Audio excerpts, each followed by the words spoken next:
This is a really exciting guest we've got on the Celtic View Podcast this week because we've got none other than Cillian Sheridan, a man that used to play here at Celtic Park, a man that's got the best Christmas jumpers probably in the whole of Scottish football as well. Now currently at Dundee, and we're going to go back through your whole Celtic career. Cillian, thank you very much for coming on the podcast. Yeah, thanks for having me. Pleasure. Very good. Pleasure to come on. That Christmas jumper. is that one thing that people keep bringing up to you? Because I mean, I've just done it to you. I do get it a lot, but I also play up to it as well. Okay. Like I don't let people forget about it either, so I can't complain when people bring it up. Yeah, for people that maybe don't know about it, this was like, God, how long ago was that now? It would have been 2010 maybe, Okay. 2011. You still at the club? Did you No, just leave? I was back at St Johnston on loan from Bulgaria. Right, okay. It's a roundabout way. Yeah. And went into training, and one of the guys was like, I was saying, I'm doing sports scene later on or tomorrow, and the guy was like, oh, you should wear something mad to it, like wear a Christmas jumper or something. And I was thinking, I can't do that. Yeah. And I was like, I ended up wearing a dicky bow, thinking like that's pretty out there for sports scene. So I turned up like with the dicky bow, nice shirt on, and I had the Christmas jumper in a plastic bag with me. And I've turned up and the guy's like, whatever, how are you? And I was like, here, do you mind if I think it's okay if I wear this Christmas jumper? And he kind of looked in the bag and he was like, yeah, why not? It's around Christmas time. But I don't think they expected it to get the fame that it got. Yeah. And for all that time later, for it to still be such a talking point, just shows. Have you still got the Christmas jumper? Yeah. Is that one you're getting, like, for all your Christmas card photos, you're getting it back out? I'll maybe save it for a big auction or something. And you're actually going to make my job a bit easier today because you are now a podcaster yourself as well, so you know all the tricks of the trade, and you can help ease me through this one today. How you enjoying the podcasting game? It's hard. You'll hopefully agree with me, and I feel a bit of pressure now that I need to show up to my professionalism. But it's I'm going to take the expectations down a bit. Well, what's the name of your podcast? 'Cause I'm quite amazed that you actually managed to get this guest on for all your podcasts with you. Well, not a guest, co-host. Co-host. The Sheriff Show with Lewis Capaldi. That's really impressive. Like, how did that all come about? I wanted to start a podcast, and I just kind of manifesting. I just put it out there that like it's me and Lewis Capaldi. Yeah. And I just think if I manifest it and talk it into existence. Yeah. So basically, he's not aware of it, or there was no contact, but it just so happens that he just never manages to make it. It's not really great up from a for co-host. recording. I know. Yeah, he's not managed to make it. He is busy. He's busy. He is busy, but I mean, if he's co-hosting, you would expect a little better, really, wouldn't you? But look, he's Netflix, albums, tours. I'm just keep talking about it. Every time I'm recording, I'm just waiting for the door to creak open and his head to pop in.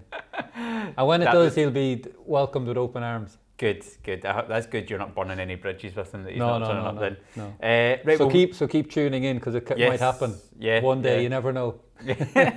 Well, we're here to talk about football. So let's have a chat about that, about Celtic, about your time here with the football club. We'll have a trip down memory lane. But before we get to that, I want to chat about your early days growing up in Ireland, because was it Gaelic football you were more into? Yeah, Gaelic football was my... where I'm from, there was no like academy football or soccer schools and stuff. So a lot of it would have been, even my school team didn't even have a football team. So like I grew up calling it soccer as well, which is a bit weird now when I say it. But yeah, Gaelic football was the sport like from under 8s where you learn fundamentals of a sport. So Gaelic football was always my first, and like even now, I still feel that I'm a better Gaelic football player than a footballer, yeah. Wow. So did you have a choice to make? A lot of people probably will agree with me. People say you play your football like you're a Gaelic footballer. So did you have a choice to make then? No, not really. Okay. As in, there was a choice to be if I wanted to like seriously pursue having a football career and moving over, then yeah, there was like, it wasn't until my last year before I moved over where I stopped playing both. Right. But up until then, it was probably like maybe till I was 15 or 16. The like possibility of me moving over and being a footballer wasn't really in my thoughts. Yeah. So that's why I was always kind of playing the two together. But yeah, no, I credit a lot of my growing up to playing Gaelic football. Like, I don't know, like hand-eye coordination, balance, all that kind of stuff that's very similar in, I'm going to say soccer. When I'm talking about Gaelic and football, Yeah, you can call it soccer. I need to call football soccer. So like I do attribute a lot of that to Gaelic football. Yeah. Niall McGinn was a handy player as well. I remember interviewing him. Did you use similar ages? No? Did you play? Niall is a year or two older than me. Okay. Maybe 2 years older than You me. never crossed paths in your Gaelic days? No. No. If we did, I don't remember him. Would have been two very different types of players. I don't really know much about Gaelic football, but yeah, no, we wouldn't. He would have been a forward. I wasn't a defender. what were you? I was either midfield or a forward or a full forward, like Right, okay. right in on the goal. Target man. If target there was man. a target man in Gaelic football, I was a target man. And is it true as well that you almost went to Australia and play Aussie Rules? Yeah, Aussie What's Rules. the story there? So because, like I say myself, I was good at Gaelic football, and a lot of the Australian rules teams would scout good young Gaelic footballers and they'd take them over to play Aussie rules, and I was one of them. And I went to like meet up with this agent who was overdoing it. I met up with the people from the club, and it was just came at the same time I started going for trials over to England. And basically, if there was no trials happening, I probably would have went. I said to them, like, look, I'm starting to get trials. If it doesn't work out, then let's talk again. Yeah. And they're like, yeah, no problem. Come over for the summer, bring the family for a holiday, see what it's like. If you don't like it, you've had a free holiday. And I was like, oh, it's a pretty good like fallback to have. Yeah, getting the chance to live in Australia as well. Do you ever think back and go, ooh, that would have been nice?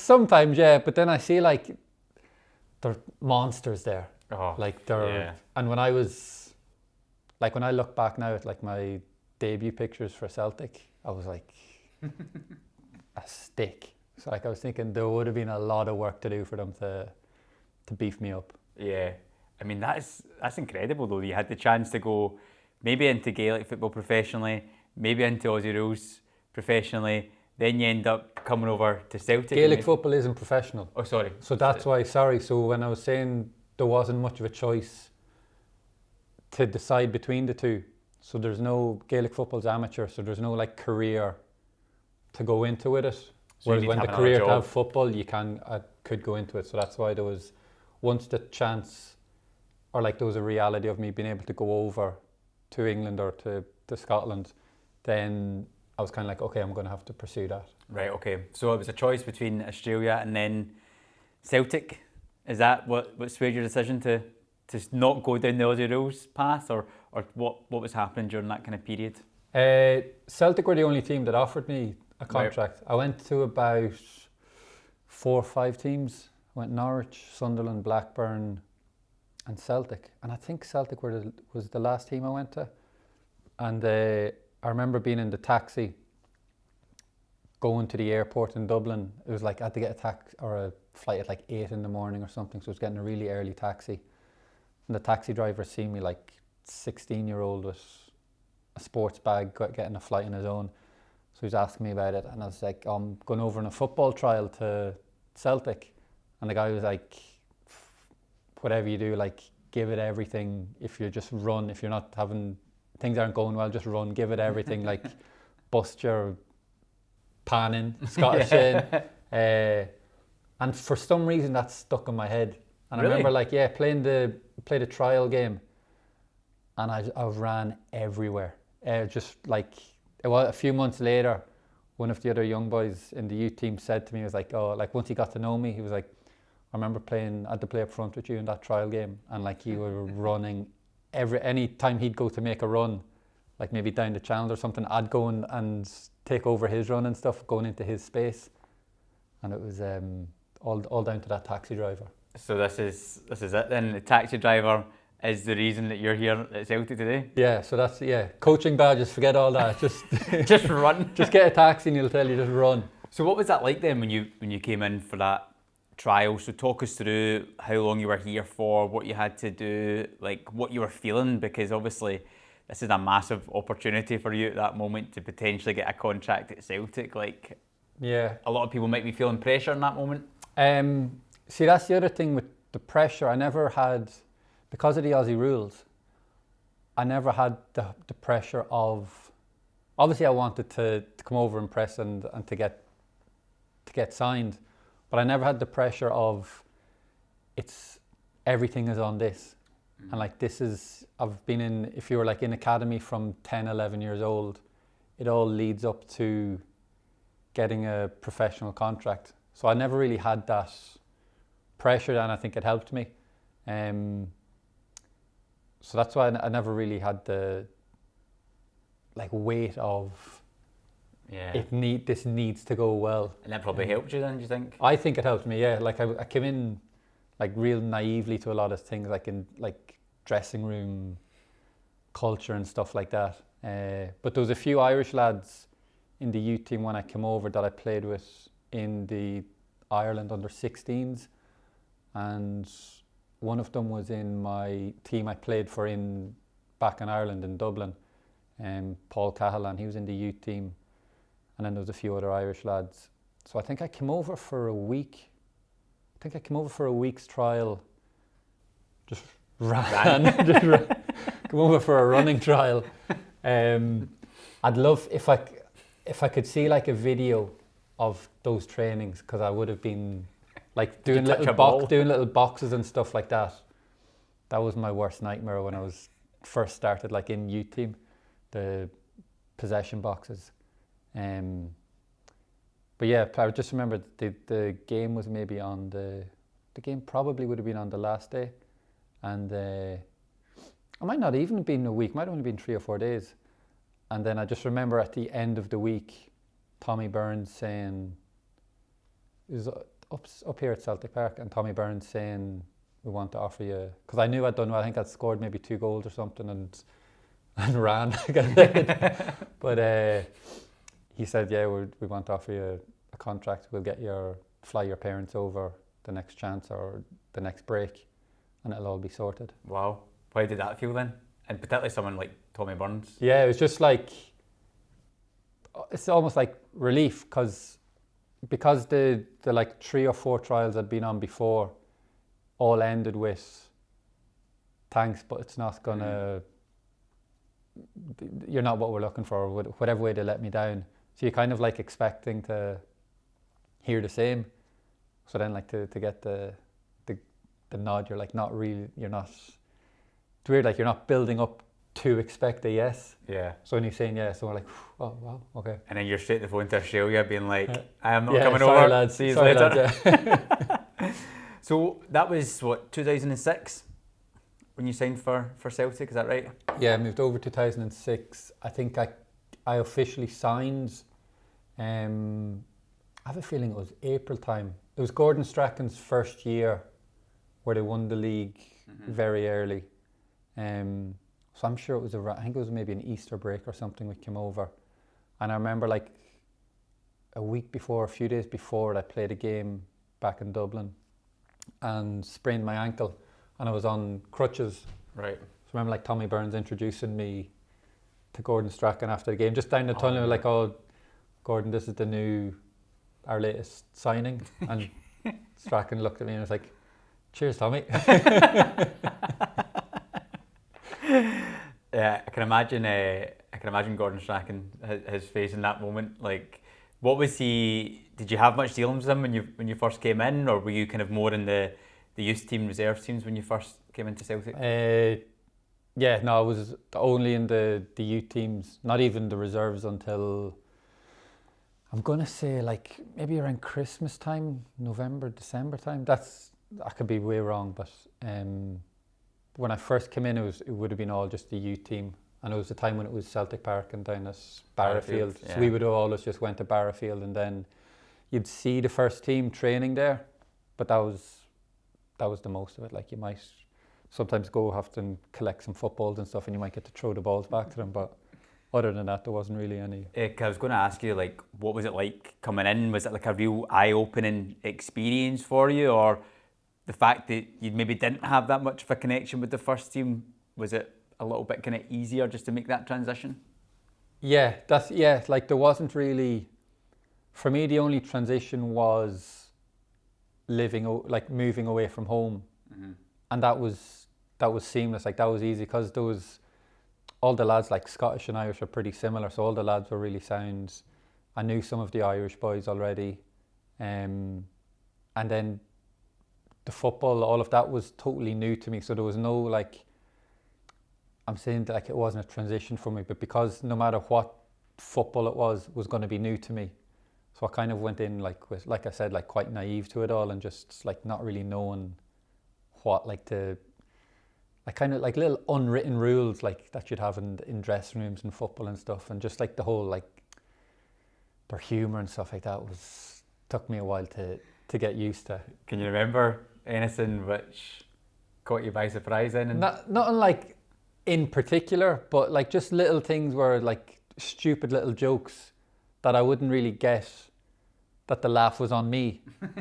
But because I wouldn't get it, it wouldn't bother me, so it would almost like backfire on them, where they're like, they might say something and try take the mick out of me, and because I didn't realise it kind of made them look a bit stupid. So I was like, well, all right, good one. Like, I don't really get it, but okay. How did you find then living on your own when you first came over? Did you go into digs? Did you get a place on your own? Yeah, I went into digs in Hamilton, with a digs lady, Jackie. Was in there with an Irish boy, Eric.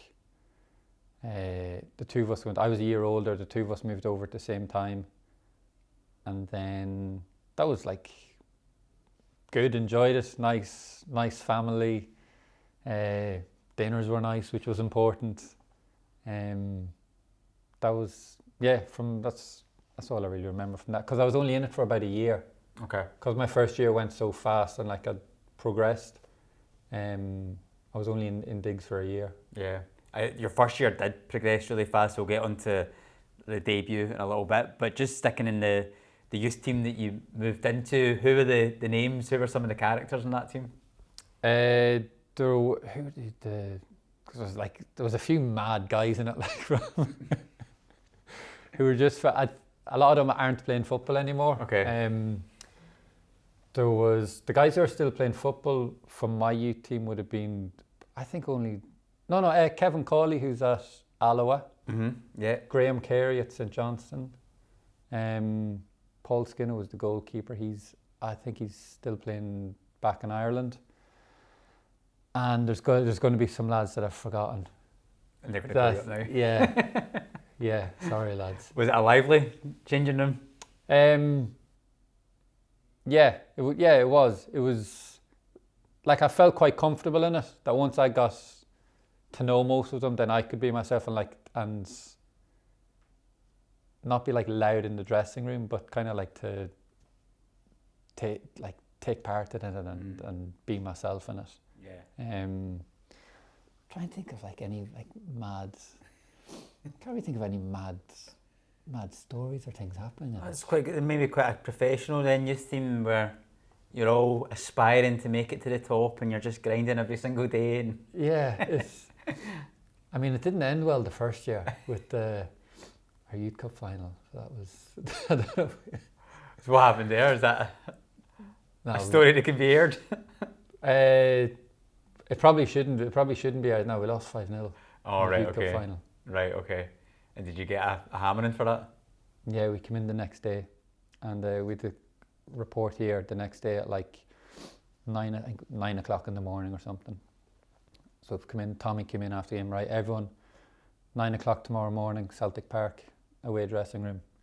So we're all in here like way early before 9 o'clock, make sure no one's late, and we're sitting in the away dressing room.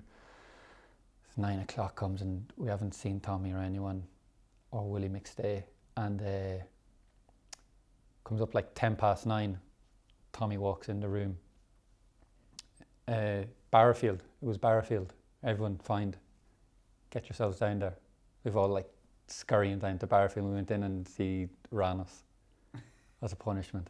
It was, I remember that. Well, everybody that knows Tommy Burns or worked with him, they always seem to tell these stories about how nice a character he was, how much he helped the boys, but I take it then he had that ruthless side. This was saying Celtic don't get beat 5-0 in a Youth Cup final to Rangers. That's not acceptable. That doesn't happen. Mm-hmm. And that was his way of telling you this.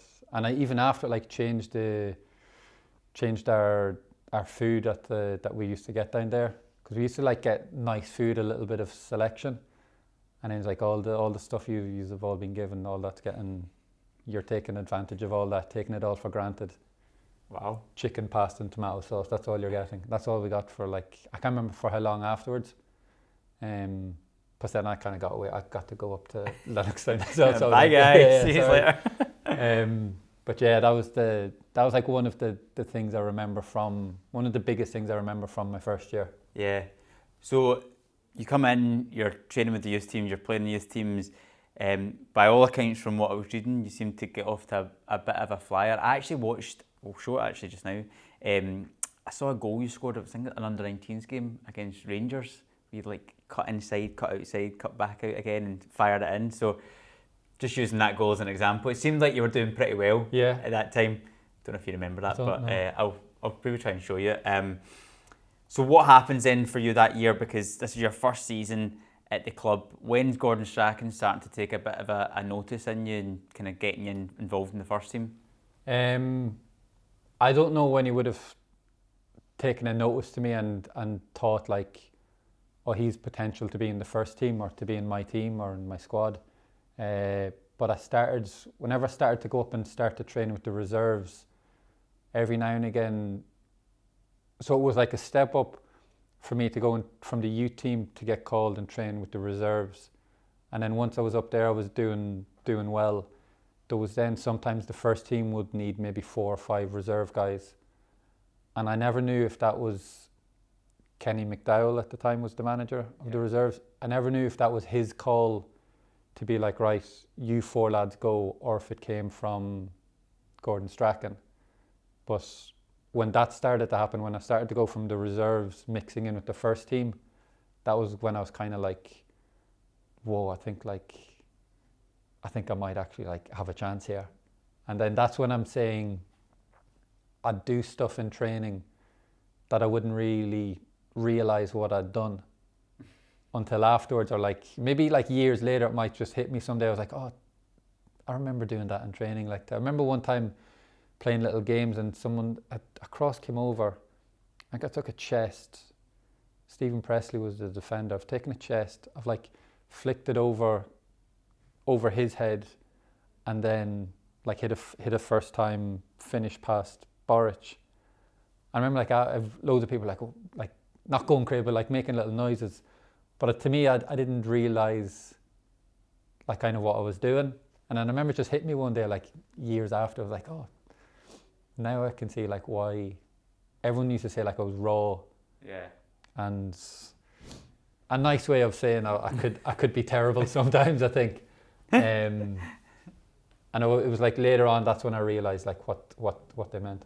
So did you not feel any pressure then when you got called up for first team training for the first time to then go and mix with that group? At the start, no. But then once I kind of got used to being there, once I started to get in and play, and I was kind of like involved with the first team as a player, like a regular player, then that's when the pressure was like, oh, I don't want to make a mistake. Like now it's serious. Like it was okay before where it's go up and if I do something good, fair enough, it comes off. If not, no worries, I'm going back with the reserves or I'm not meant to be here. Mm-hmm. But then when I was actually in the first team, it kind of, the pressure came to me and I was like, oh, okay, I don't want to make a mistake today. And that was my first thought. Instead of how can I go and show I should be here or I'd be the best player today. So when you first went into the first team training, then who were the guys in the team that really impressed you? Like, did you notice a massive difference in quality from playing in Ireland and then playing in the youth team? Well, I noticed the difference in quality straight away just from training in the youths. So from that, like, that was my first change to, okay, this is like a different quality, a higher standard. And then from that, it goes up a level every time, up to the reserves. And then the first team obviously was, like, the first team at that time, there was Nakamura, McGeady, like, skillful players that doing stuff that, like, I would have never seen before. So definitely that was like when I was like, okay, this is the first team level, this is the Celtic level, this is Champions League level of footballers. Yeah, because that's the thing, that team was in the last 16 in the Champions League that season, beating Man United at home, Benfica's and things, so that was like such a strong team. And then you make your debut that season, so it's February 2007, away to Inverness in the Scottish Cup. Talk us through your memories of that. Like, did you know before the game that you were going to get involved? I can't remember if I knew or how much in advance I knew I was going to be in the squad, because it was my birthday is the 23rd of February, and it was the weekend of my 18th birthday, and I think we had a free weekend in the youth team, and I was due to fly home for the weekend, and I was having a party, like, a big 18th party back home, can't wait. And then I got called up to go to the squad, so it was pretty last minute because I knew I had to cancel the party and flights and stuff. And yeah, I just remember getting the call that I was in the squad to go up. I don't know, I'd love to know if I was in squads before, but I don't think I was. This might have been my first squad. And I got called up and not even expecting to be in the squad, so not expecting to make an appearance. And then, I got thrown on with you did 20 minutes or something. Yes, because it's I'm not sure. Scottish Cup quarterfinals away to Inverness. We're 1-0 down in the match, and then you come on. So, do you remember the boots I was wearing in that game weren't my boots? Who's wearing I think because it was so... I'm answering my own questions here. It definitely was last minute. Because there was no... I don't think I had boots or anything with me. And I had to get a pair... It was either Craig Beattie's or Stephen Pearson's boots. Can't remember which one. Which would you prefer?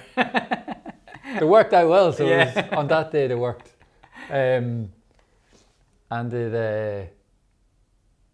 I had to grab a pair of their boots and wear them in the game. They also had a second pair of boots, so I don't know if they were even in the squads. You're not like, right, Craig, I'm getting called on, can I take your boots? Yeah. In fact, I don't even know if he was in the squads. He might have been out of the team or out of the picture.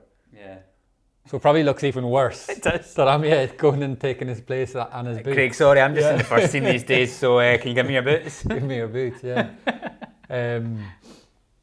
That couldn't even wear my own boots. So did the manager say anything to you when you were coming on? Do you remember? I can't remember. Just like, go on and score, please, because we're 1-0 down. Probably like go on, enjoy it or something, or do what you've been doing, continue what you've been doing at a bus. Honestly, I can't remember. Yeah, so we're getting towards the end of the match, 89th minute, we're still 1-0 down, we're going out the Scottish Cup, and then Stephen Presley pops up at the back post and gets an equaliser. So I think everybody's expecting it then to be going to a replay. I was right behind them as well, trying to head it as well. Were you? Yeah. So you could have had your moment. He took the goal off me, yeah. Yeah, that's a shame. But you were then involved in the winning goal just a couple of minutes later, in a mad couple of minutes. Kenny Miller got the goal, but you were very much a part of it. You helped set it up. Can you remember? Can you talk us through your memories of it? I don't remember it as if oh, I'm here in the game now. I just remember it was like, I remember people making such a big deal out of it, and it was just an assist, like it was just a touch. He's played the 1-2, he's scored from maybe like just outside the box, edge of the box, and everyone was like buzzing off me, and I was like, all right, like I'll take it all, I'll love it all, but it was just a little, like it was one little touch.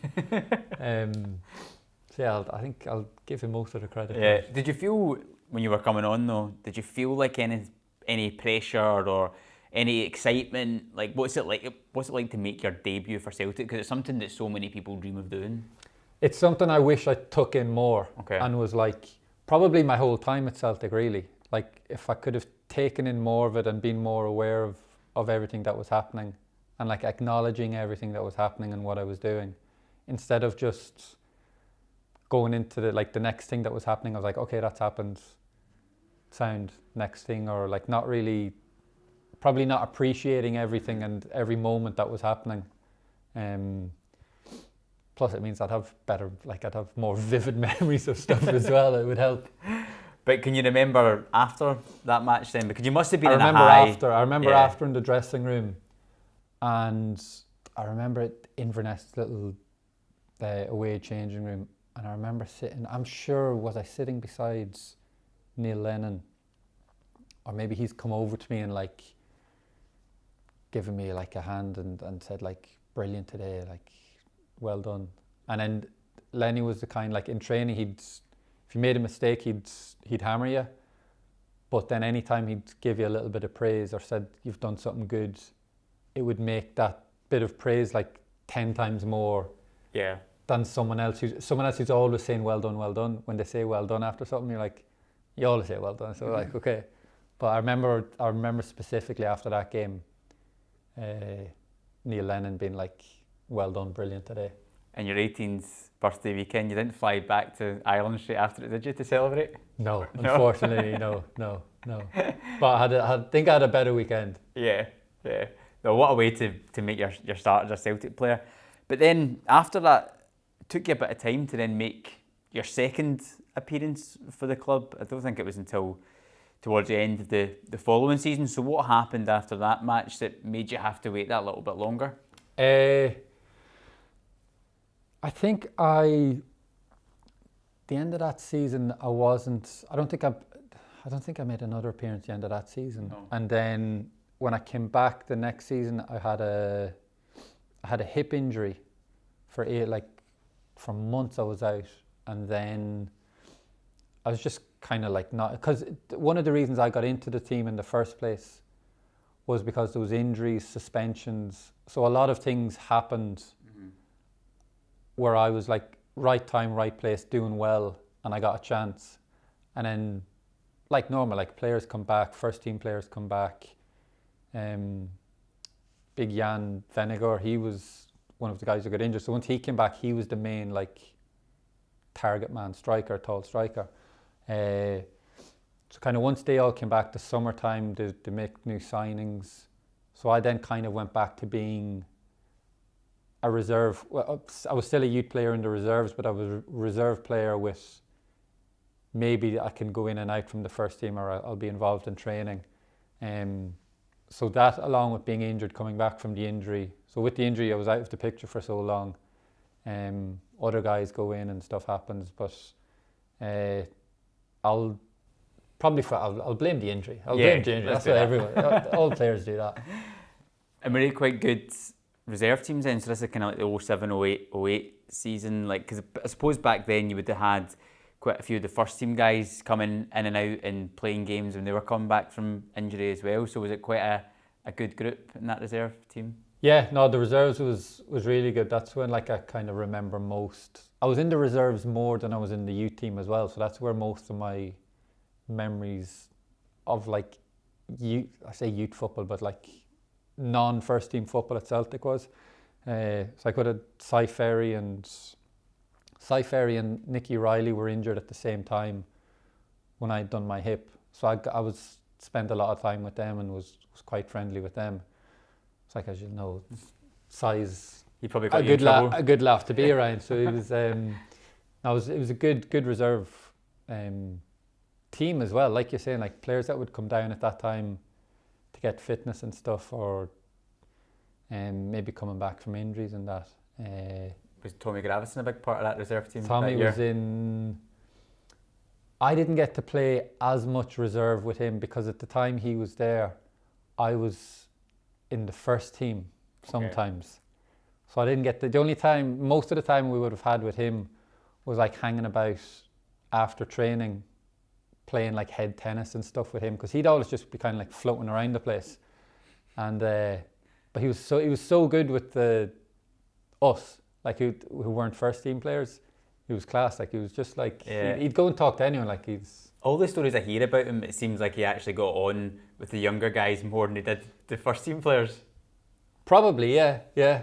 But that's just the way he is. Was he mad? He was mental. He was mental, like in a good way. But I saw it in a bad way one day in when I was first gone up with the first team. So in like my youth team year, my first year, I remember in training and Tommy was kind of like losing his head, and it was maybe from about 2 meters away, a ball was bouncing and he just volleyed it full force into my stomach for no reason. He just lost his head, and Neil Lennon pulled him up like straight away, and he was like, what are you doing like that? It wasn't a fight, but the kind of like he stood up for me, which was always a good feeling. But that was the only time I ever saw like a bad side of him, the way he is. But all the other times it was unreal. He used to slaughter me for being like slim. I'm saying slim, skinny, but he used to always get on to me for eating iron all the time. So you need a big lump of iron. You need the iron. Always playing head tennis. He was unreal at head tennis. Was he? Yeah.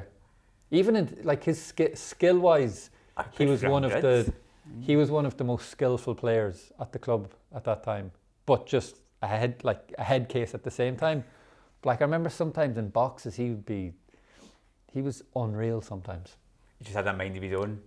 Like you just couldn't contain him. Did you ever get into like one of his headlocks or anything? I've always heard that he used to just grapple people and they could never get out of it. I don't think he would have bothered with me because he knew because he'd always make fun of how weak I was, in his words. I don't think he even bothered with me. He got Gary Pendry in not a headlock, more of a spear tackle one day after training. We were doing a recovery. No, we were doing the cool down after training. And everyone's just lying on the floor, stretching. It was at the time in one of the big domes at Barrafield in the bad weather. And everyone's lying on the ground doing their stretching. And Gary Pendry was standing just like having a chat with some of the lads, like having a laugh. Almost like standing like taking court. And then Tommy was like kind of, not even creeped up, but just kind of walked up behind him. And just kind of speared him and rugby tackled him to the ground. And Gary Pendry was on the ground. Obviously, there's nothing he can do in that situation. Yeah. So Gary Pendry's like, all right, Tommy, all right, that's good, okay. Can you let me go now, Tommy? Let me go. And he just kept doing it and holding him. And like you say, like if once you get to hold, you're not getting out of it. And did he like come to training and did he have like a wee Nissan or something, or was like a wee a car? He had a Touareg. Did he? Yeah, he had a big. I'm sure it was like a big club. He got a club car. Oh right. He didn't pay for it. I knew that. It was a club car. I've always heard stories that he was quite like kind of at other clubs. Yeah, I've heard he was like that. Yeah. But I remember like would be walking up or driving up from Barrafield up to the stadium, and I remember like he was driving up and I was like, just sitting in the car, with Tommy Gravesen, like this is class. And he's telling me about my driving test. Like, I'll be driving soon, la. And he'd like hand out the window, driving up the road like that. I can imagine him just have like this absolute road rage in the car. Was he alright? Was he quite calm? No, like I said, apart from that one time in training when he snapped it, I say snapped, but it wasn't really. Other than that, like he was just a happy guy. Yeah. Like just someone who just loved life. Yeah. Like just lived in his own mad little world that he knew what he got up to. Yeah, it was nice guy to be around. Yeah. So so that season ends. So 08-09 season, you start playing a lot more. You start being involved. So what changed for you over that summer? Was it just a case of getting back from injury and kind of having your face popping around a little bit more and getting back into training? Yeah, I went. Did we go to Portugal? I think we were in Portugal on a pre-season trip, and I must have done all right in that, where I was kind of still kept myself in the picture of I could be called on. And then again, same thing has happened. Players got injured, suspensions. I was in good shape. I was training with the first team a lot more. And yeah, I just remember getting the first game I played that season would have been, maybe I don't know, would it have been the Champions League one? I think you played just before that, actually. Let me see here. I did take a little list of some of your stuff to see if I got that. So you played in the league before that, and then you came off the bench against Man United at Old Trafford. And then after that, I made my first start. Then after that, you made your first start. And that was when when I made my first start. And scoring is when you can just kind of settle, and then you can feel like, because a striker as well, then you can feel like, okay, now can start to say I play for Celtic, or like I'm a player or a Celtic player. You can start showing people by the way. Like and then, so that was kind of the first time where I was like really felt a part of it. And it was that's that game I remember, and most of those games I can remember. It was a short, maybe 3-4 month spell, and then kind of when the big dogs came back fit. Man United though, I need to ask you about that, because you played in both of the games in the Champions League. You came off the bench. So the first one though at Old Trafford, so your first experience of a European game, and I think as you said, you'd only just made your first appearance of that season, your first one since Inverness game just before that. So was that a real eye-opening experience, stepping out on Old Trafford against like Tevez and Ronaldo? And that was more of a surreal thing where you're in Old Trafford. Like I know, although you're going from Celtic Park like there every week, but then to go to somewhere like that's on par, like a similar stature of stadium, and then for it to be a European game as well, like a Champions League game, you're just kind of sitting there and you're like, again, like you're kind of like, this is mental. And then we were losing 3-0, and I'm sure Gordon Strachan asked me something about if like I don't know if he asked if I had a bonus or something for coming on in these games or something. I didn't, but he was like, he obviously said that just to relax me and to make me settle. I don't know if he was expecting me to go on and score 3 goals and save the game. But I think he just saw it as a chance to kind of like give me that chance of coming on against Man United at Old Trafford in the Champions League. But I remember that game, like seeing the difference in. Were they a joke? Like Rooney, Tevez was unreal. Rooney was like getting the ball, dropping deep, getting the ball in midfield, and instead of like just an easy, safe pass out to the fullback, he just like put his laces through it, and like an inch above the ground, it would just go to the full back. And I remember like seeing, and he'd do it 2 or 3 times. I remember seeing that, and I was like, although it's a little thing, but just seeing it like up close in a game like that, I was like, nah, he's on a different level. That way when someone hits a ball and you can like hear the ping off it and stuff. It's just, and this was like when Rooney was like almost at his peak. Yeah, with those Tiempo boots on, like the. But I remember I came on and because we're losing and I'm coming on, and again I'm just trying to impress, so I just start running and closing down. Running just normal, So I'm pressing Johnny Evans, and he's got the ball in the box, in his own box, and I'm pressing him, and I go full into press, and he Cruyffs me, and just turns out and walks out, and I just remember thinking, Not many players can say they've been Cruyffed by Johnny Evans in their career, so. Yeah, I don't know if it's quite the flex. I wasn't going for it, But in the home game against Man United, we drew 1 each. Scott McDonald scored to put us 1-0 up, and then was it Ryan Giggs scored right at the end to level. But again, you came off the bench on that one, so that was your first experience of a Champions League night at Celtic Park. I started. Did you start? Started that one. Sorry, yeah. sorry, apologies. Yeah. I'm doing you a disservice. No, that one I definitely remember. Yeah. Started that. I think it was the morning of, because I think Jan was still injured. I think Sammy Samaras was still injured as well. So it was just, I remember before the day or two before the game thinking, he'll probably just go at one up front. He'll probably just go with Scott McDonald up front. Such a big game, I was like, he's never going to start me. And then I remember the morning of it, he was like, I'm sure it was the morning of it, he was like, right, you're going to 4-4-2, you're up front. Wow. You and Scotty. Is it hard going then? And you're like, and then I just was like unreal on the phone. My mum managed to get a flight over, so she was able to get to the game. And yeah, it was just unbelievable. Yeah. That was like everything. Like when you're standing there, when the anthem's going. I know players always say it, like it's when you're standing there and you hear the anthem, and then especially here, it was unreal. yeah, and then you're looking over, you can see like Ronaldo was in that team, wasn't he? Ronaldo, Giggs, it was Ferdinand, Vidic. Yeah, it was the full shebang in Man full U. boys, Yeah. full. So, can you actually like describe what that's like when you are standing there and you're hearing that anthem and you're hearing the roar and everything? Like, I know you said that a lot of the time in your career, maybe at Celtic, you didn't get a chance to take it in. Was that a moment where you maybe did, or were you that still? one I remember, yeah. I did. It's not that I made a case of that time to be like, make sure I'm taking this in and remember it, but it's just one of those things that it's impossible not to remember it. Mm-hmm. And it's just the like, even like I noticed even after, even just going to games here at Champions League, it's different. It's the roar is different to like when I was in Cyprus and playing it. Yeah. It's completely different atmosphere, but the it was unreal, like indescribable.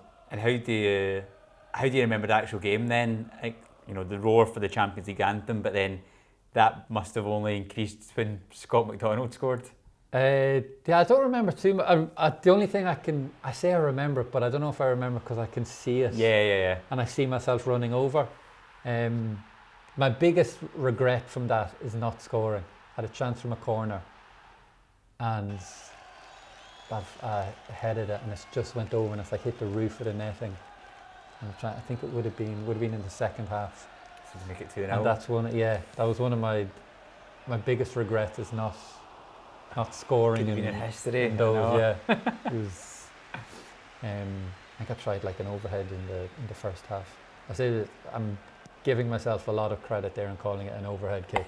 You It was more of swung a your leg. it was more of a fall back, yeah. Ben Foster was in goals that day. Yeah, that's right. I mean, it's an incredible thing though to say that you had that opportunity, and I know you went and played in the Champions League again later on in your career, but yeah, not many people can say that they've played for Celtic, they've played in the Champions League, and in a game that we actually got a result as well. So it's not like a game we lost 5-0 or something. And it wasn't one of those like 1-0s where you're scraping and you're hanging on. It was like you're almost disappointed to draw that game. Yeah. But even though, like, I remember in it going like for headers and stuff against Ferdinand and Vidic, and like being confident that, like, looking forward to going up and challenging against them, and like thinking I can beat them in the air and stuff like that. Yeah. Can't remember how many of them I actually would have won, but I just remember having the feeling of like we're like it's not just to be in awe of playing against them. Like, I'm here to compete against them. Yeah. That day when you're having your own bit of football kind of history for you, that was the biggest day of my football career as well, because we played a school game before that. Yeah. So it got played early because the game was going to get played later on. And I was actually a goalkeeper back then, which you wouldn't think now because I'm tiny. But I was a goalkeeper back then. And there was a scout there at the game. And I had the worst game I've ever had in my life. Like, I say in my head, I was just thinking about... Did you know the scout was there? Didn't know the scout was there, yeah. But I say it's because also I was like excited for the game coming up, so I was like rushing out to. So that was the only thing I was thinking about. I like picked up a back pass, all sorts. one of the guys in our team then got scouted and is now playing in the Premiership at the moment in Scotland. No way. Yeah, so that could be my sliding doors moment. But you were playing against Man U, I was picking up back passes, and then someone else went and got a career. So two of us were pretty nervous that day. Yeah. So that season as well, you got your first goal. I think it was in between both the Man U games. In the game against Hibs, you scored your first goal in a 4-2 victory. You then went on to score a few more goals as well. We'll start off in that Hibs one though. Do you remember that feeling of scoring your first goal for Celtic? Yeah, just like, again, almost like relief, and it is almost like relief, where you can just kind of like, even like in my celebrations, I can see how I'm just kind of like, not overly celebrating, you're just kind of like, it's weird, it's hard to describe. But I remember actually like as if I remember being in the moment of that game, and I remember having the chance as soon as the pass came through and I knew I had to run on the defender and I saw the keeper coming out, I almost like knew I'm scoring here. I was like, I knew I'm getting this pass and I'm going to be able to pass it in. And I just remember like vividly that. Yeah, and then you got a couple more. You scored twice in a 3-0 win against Kilmarnock. I think you started that game. You scored against St Mirren away from home as well. Just again, any memories you got from any of that? I imagine at that point you're maybe starting to feel like a bit of a first team player here. I don't know if I was ever felt like a real first team player, because I was always in the reserve dressing room and then going up with the first team, and I never like in the actual first team dress, apart from game days and stuff. Like being in amongst the actual first team dressing room, I never really was. But those times were especially the Kilmarnock game, when I scored the 2 goals, that was the first time where I was like, I remember that's one of my disappointments is I didn't win man of the match. Massimo Donati won man of the match that night, and I was like, I remember after I was like kind of being a little bit disappointed that I'd like, how's he won that? Thought I played really good, scored 2 goals, but that was like one of the games where I felt I can play at this level. Yeah. I can play for Celtic at this level. What was Gordon Strachan like then with you in those periods? Was he seems like the type of manager that was just quite kind of straight up and down? I don't know. What was your experience like with him? I was all, as a youth player and reserve going in, you were always afraid of him. Could he go? Yeah, and because you're always like and not an easy target, but like young players coming in are always kind of treated a little bit more harshly than other first team players would be. And I think it's just a case of how you react to it. He was all right with me. Never. The only time I had a proper dressing down from him, I'd say, would be when we played Aalborg away. Yeah. And I came on, and I'm sure he has to regret that decision. I remember sitting on the bench away in Aalborg would have been the last group games. Yeah, that's right. Oh no, sorry, I think it was Villarreal were still in the group. I think it was the second last group game where we needed a result to either stay in the UEFA Cup or Europa League at the time, or else to continue on to the next stage of the Champions League. We're winning 1-0 away, playing one up front. Samras was up front on his own, I'm sure. And like 60 minutes brought him off and put me on. And I was sitting on the bench, freezing. Over there, we could see their subs going to warm up with big skiing boots on. And us sitting there, our feet couldn't feel our feet. And it's the worst feeling if you're on the bench and your feet are frozen. And I remember thinking, oh no, he's not going to do this. And brought me on. And the very first, someone's played, I don't know if it was the first or one of the first or second actions I'd done, someone's played a ball up and I've tried to play it first time out to the wing to Naka. And I still believe it was a good pass, and he just didn't bother going for it, and it just went straight out for a throw. And it kind of like set in motion a few bad touches and stuff. And we ended up losing 2-1. And I remember after the game, he went through me. Like, yeah. I won't repeat it. It was I think we can get the gist of what he probably said. It would probably just be a lot of bleeps. Yeah. Yeah. But then I remember after the game, Gary Caldwell, Stephen McManus, Sean Maloney, remember them on the plane kind of saying, because they were kind of like older and probably seemed to be the more sensible players of that group. And they came up and they were like, oh, look, don't worry about it. Everyone gets those moments. But for that time, I was like, no, I'm done. I'll never play football again here. I'm done. I'll be back with the reserves until the rest of the season.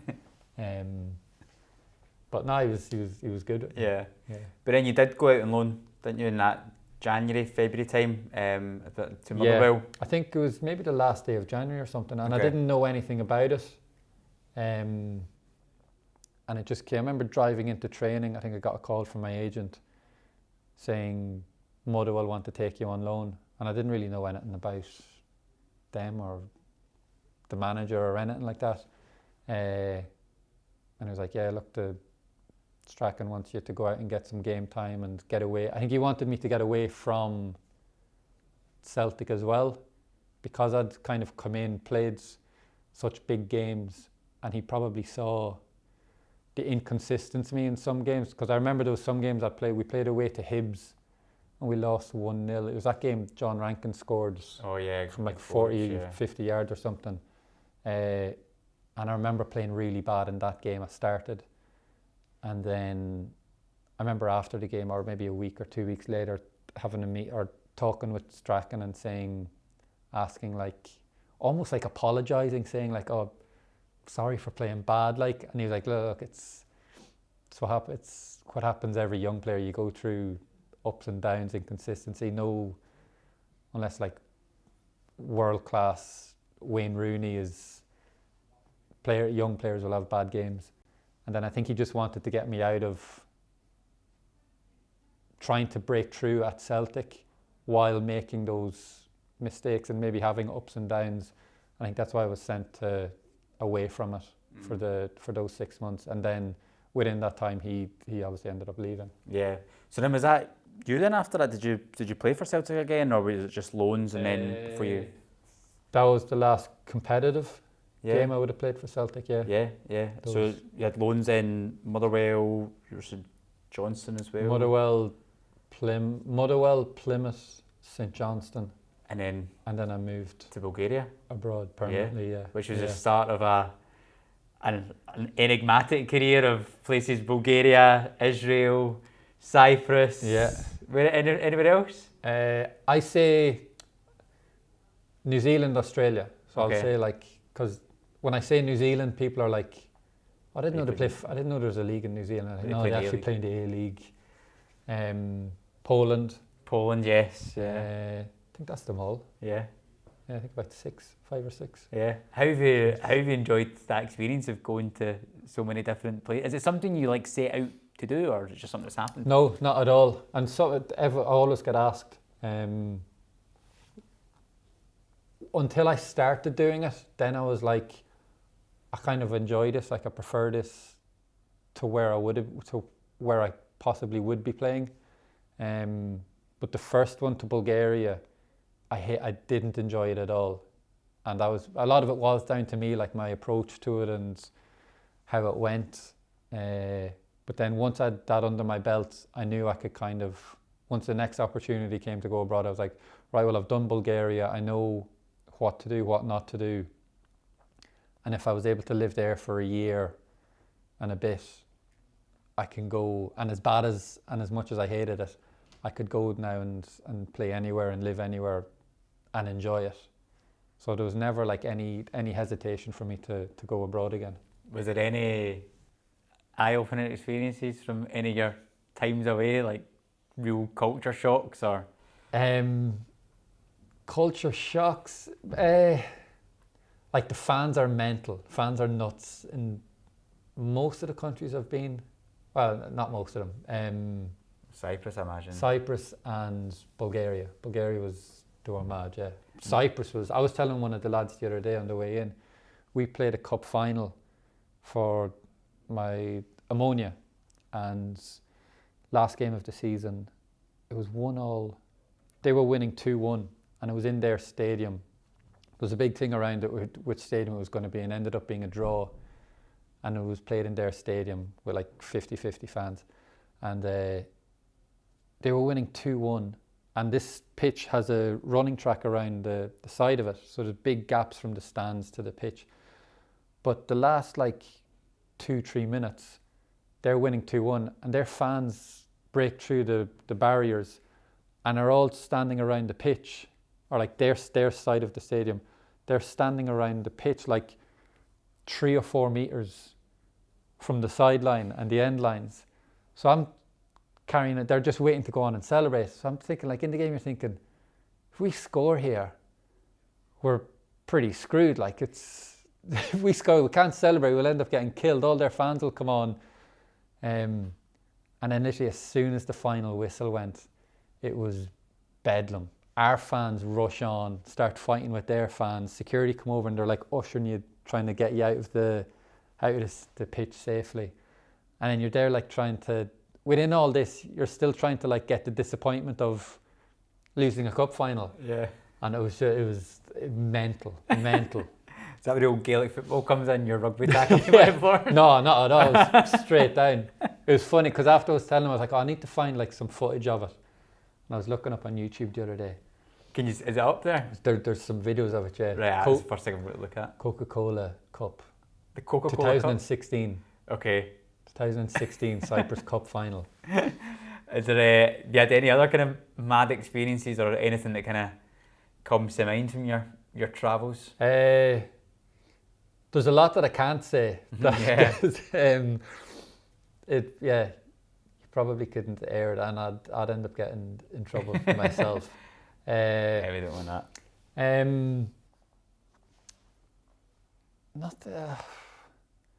I mean, there's the usual, like, there's some little things, like for instance, Bulgaria was the first place I went where it was a total thing of, like here, if you're playing Saturday to Saturday, you win Saturday, you can go out, have a night out, enjoy yourself, and nothing's like with no trouble happening or anything. You just go out and have a good night out.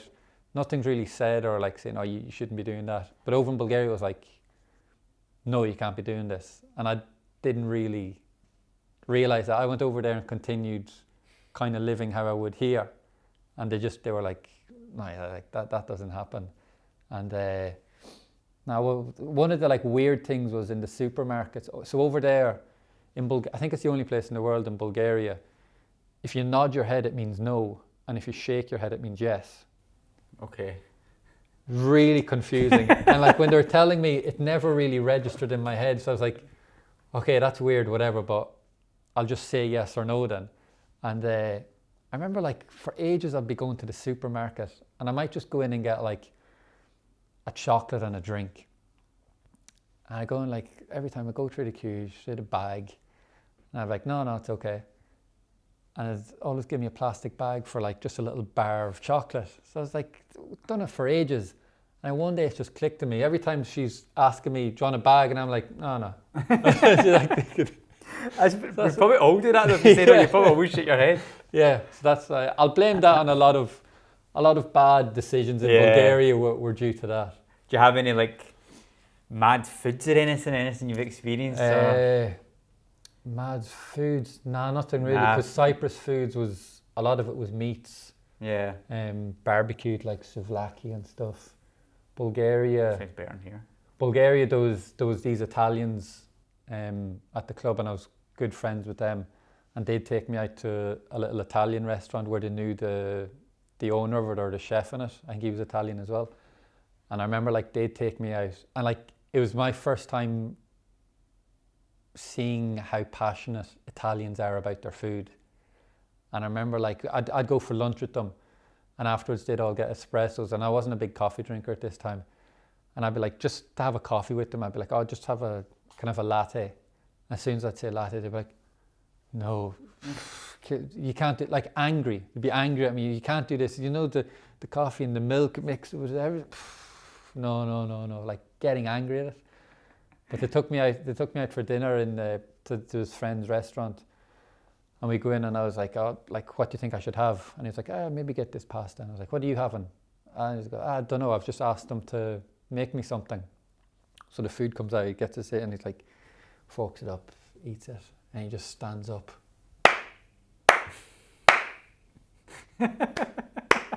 In front of the whole restaurant. Amazing. And that was my first introduction to like how passionate Italians were in food. I'm going to start doing that in restaurants now. Yeah. Oh, that's brilliant. And then so that's my Bulgarian food experience. Is actually it's Italian food. Yeah. And then that's all led you now back in Scotland. You're still with Dundee. Obviously, unfortunate moment through injuries. Well, the team are kind of going quite well in the championship, but yeah, what's the plans for you then? What's the plans after the summer? First is my summer will be mostly getting back fit. So the timing of the injury wasn't great. In terms of like when the season finishes, my contract's up, and then we'll have to do a lot of rehab myself. But in a way, the good part of having the same injury, although a different leg, is I know a lot of the rehab and the program of what to do, so I'm not really left stranded. I know I'll be fine. I'll be just trying to get back fit and then see where the next professional podcaster will be. See where the next travels. Where do you want to tick off next? Have you got anywhere in mind? Anywhere. I was saying to someone recently, they asked me like when did I realise that I was kind of like was going anywhere. I was like, it was probably when I was in Israel, up in the little tiny town in the Golan Heights, where I was like, there's no point someone asking me like, is there anywhere I won't go or anywhere I want to go. Like a South America or something like that. Oh yeah, I'd love somewhere sunny. I'd love somewhere sunny. After being in Scotland for 2 years, I'd love a bit of sunshine again. Yeah, that'd be good. Well, just to finish off, Cillian, what we usually do is we just kind of do like some kind of quick fire questions and teammates, whatever, but they don't have to be quick fire. And you can share however much you want or whatever. What I'll do is I'll just fire some questions at you, fire some names at you and see if anything comes to mind. Right, I'm going to just throw some names at you. Well, I had Thomas Gravesen here, but you've spoken about him. Just some other guys in the first team that might have any good stories or any good memories or anything. Artur Boric? Artur Boric. Anything comes to mind? Not too much I went on the Christmas night out. We went down to Manchester, and this was when I was like with the first team, and I went on that. And I remember the end of the night, I wasn't in a very healthy way. And I remember he was like walked me home, or I think I was going back to the hotel. I'm like walking on my own in the street. Nice, nice of him. And he saw me and kind of took me under his wing and tucks me into bed. Good safe hands after, that's. Aidan McGiddy? Aidan. Good player, Yeah. See, I'm good friends with him, so I don't want to stick him in here. I loved Aidan McGiddy when I was younger. One day in training, I saw like one of the best like performances of football ever. Yeah, there was like an afternoon session that was put on for like younger first team players and attackers, and like some of the things he was doing, I was like, I've never seen anything like that. That's like he was doing skills that like you'd be trying to do slowly, but he's doing them sprinting past defenders and then like finishing a top corner or something. But like it was constant. It was like about 10 finishes in a row, just all top corners. Most of my times with Aidan are kind of like on nights out and stuff. So it's best left. Yeah. I mean, not many people have an actual skill named after him. You know, you've got like things. Have a McGiddy spin. Yeah. Would you think he was like the best player, well, like skillful wise in the team? Yeah, easily. Yeah. What about? This was an interesting one. So I was actually trying to do some research, listen to a few other interviews you've given and stuff. And one name that was mentioned was Andy Hinkle. Andy Hinkle. Was that a joke, or is there actual substance to that? About the dog training? Yeah. Oh no, he's practicing defending with his dog. No, I made that up. I wasn't sure. Although it actually ties in with Andy and Aidan. Andy had a Porsche 911, the like top of the range, souped up, could do whatever speed. And Aidan still loves cars, and would always like want to have the fastest and best car you could have, obviously. And driving to Lennoxtown from Glasgow, half of it is little back roads, and Aidan would like say, he'd come in and be like angry with Andy Hinkle, because he'd be like, why do you have that car? Like, you're driving 30 miles an hour along these little country roads and like holding people up, like holding tractors up behind you, and you're like, you're driving why do you have that car? Why do you have that car? He just would like visibly angry at it. Yeah. Just a few for yourself then. Do you have a favourite memory from your time at Celtic? It would be either scoring my first goal, or the United game. Yeah. That's two good ones. Yeah, they're for different reasons. They're like kind of level. So. Yeah, and if you were to just kind of like look back on your time at Celtic, how would you sum it up? How can you try and sum it up in a few sentences? Looking back, proud that I've played for the club. Yeah. Like played for the club, scored, played in such big games, got to experience it all. But like, wish I could have maybe done a bit more. And that's. Thank you very much for coming in and joining us in the podcast. I really enjoyed looking back on all your memories and your time at Celtic. Some good stories in there. Hopefully you enjoyed looking back on it as well. Yeah, thanks very much. I just wish my memory was a bit clearer. No, thank you so much, and all the best in the summer with whatever you do, and I'm sure we'll see you popping up in some mad country somewhere along the lines. Thanks very much. Thank you. Thank you.